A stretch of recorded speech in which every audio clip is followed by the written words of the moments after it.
Our love of black holes continues to grow as our knowledge of these celestial bodies expands.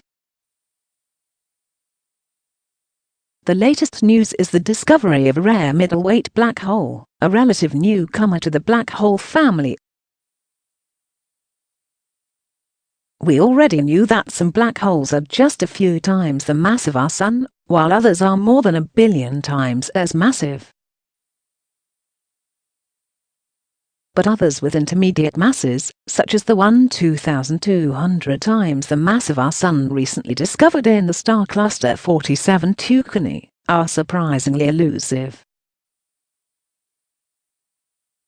So what is it about black holes, these gravitational prisons, that trap anything that gets too close to them, that captures the imagination of people of all ages and professions? Dark stars. As far back as 1783, within the framework of Newtonian dynamics, the concept of dark stars with sufficiently high density that not even light can escape their gravitational pull had been advanced by the English philosopher and mathematician John Michell. Almost immediately after Albert Einstein presented his theory of general relativity in 1915, which supplanted Newton's description of our universe and revealed how space and time are intimately linked, fellow German Karl Schwarzschild and Dutchman Johannes Strost independently derived the new equations for a spherical or point mass. Although at the time the issue was still something of a mathematical curiosity, over the ensuing quarter of a century nuclear physicists realized that sufficiently massive stars would collapse under their own weight to become these previously theorized black holes. Their existence was eventually confirmed by astronomers using powerful telescopes, and more recently colliding black holes were the source of the gravitational waves detected with the LIGO instrumentation in the United States. A dense object. The densities of such objects is mind-boggling. If our Sun were to become a black hole, it would need to collapse from its current size of 1.4 million kilometers across to a diameter of less than 6 kilometers. Its average density within this Schwarzschild radius would be nearly 20 billion tons per cubic centimeter. The increasing strength and pull of gravity as you get closer to a black hole can be dramatic. On Earth, the strength of the gravitational pull holding you to its surface is roughly the same at your feet as it is at your head, which is a little bit farther away from the planet. But near some black holes, the difference in gravitational pull from head to toe is so great that you would be pulled apart and stretched out on an atomic level, in a process referred to as spaghettification. In 1958, the American physicist David Finkelstein was the first to realize the true nature of what has come to be called the event horizon of a black hole. He described this boundary around a black hole as the perfect unidirectional membrane. It's an intangible surface encapsulating a sphere of no return. Once inside this sphere, the gravitational pull of the black hole is too great to escape, even for light. In 1963, the New Zealand mathematician Royker solved the equations for the more realistic rotating black holes. These yielded closed time-like curves that permitted movement backwards through time. While such strange solutions to the equations of general relativity first appeared in the 1949 work of Austrian-American logician Kurt Gödel, it is commonly thought that they must be a mathematical artifact, yet to be explained away.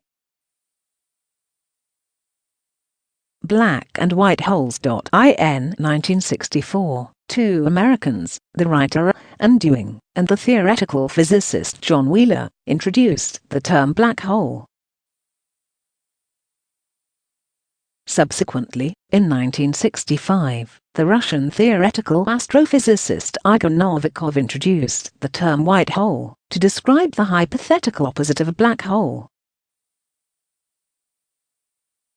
The argument was that, if matter falls into a black hole, then perhaps it is spewed out into our universe from a white hole. This idea is partly rooted in the mathematical concept known as an Einstein-Rosen bridge. Discovered, mathematically, in 1916 by the Austrian physicist Ludwig Flamm, and reintroduced in 1935 by Einstein and the American-Israeli physicist Nathan Rosen, it was later termed a wormhole by Wheeler. In 1962, Wheeler and the American physicist Robert Fuller explained why such wormholes would be unstable for transporting even a single photon across the same universe. Fact and fiction. Not surprisingly, the idea of entering a black hole portal and re-emerging somewhere else in the universe, in space and/or time, has spawned countless science fiction stories, including Doctor Who, Stargate, Fringe, Farscape, and Disney's Black Hole. Ongoing productions can simply claim that their characters are traveling to a different, or a parallel universe to our own.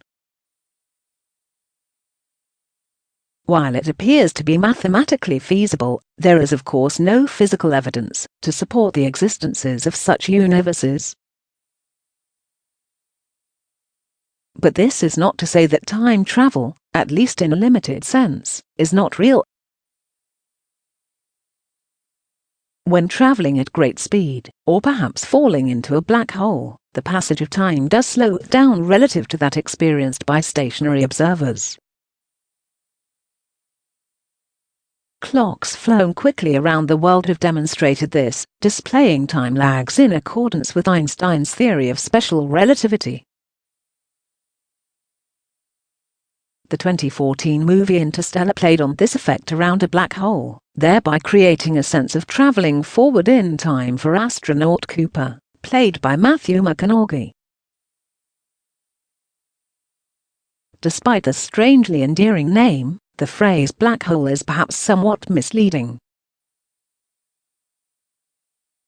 It implies a hole in space-time through which matter will fall, as opposed to matter falling onto an incredibly dense object.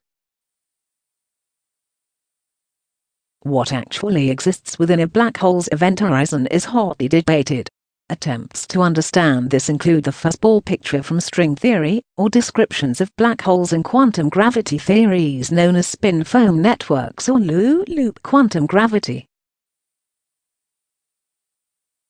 One thing that does seem certain is that black holes will continue to intrigue and fascinate us for some time yet.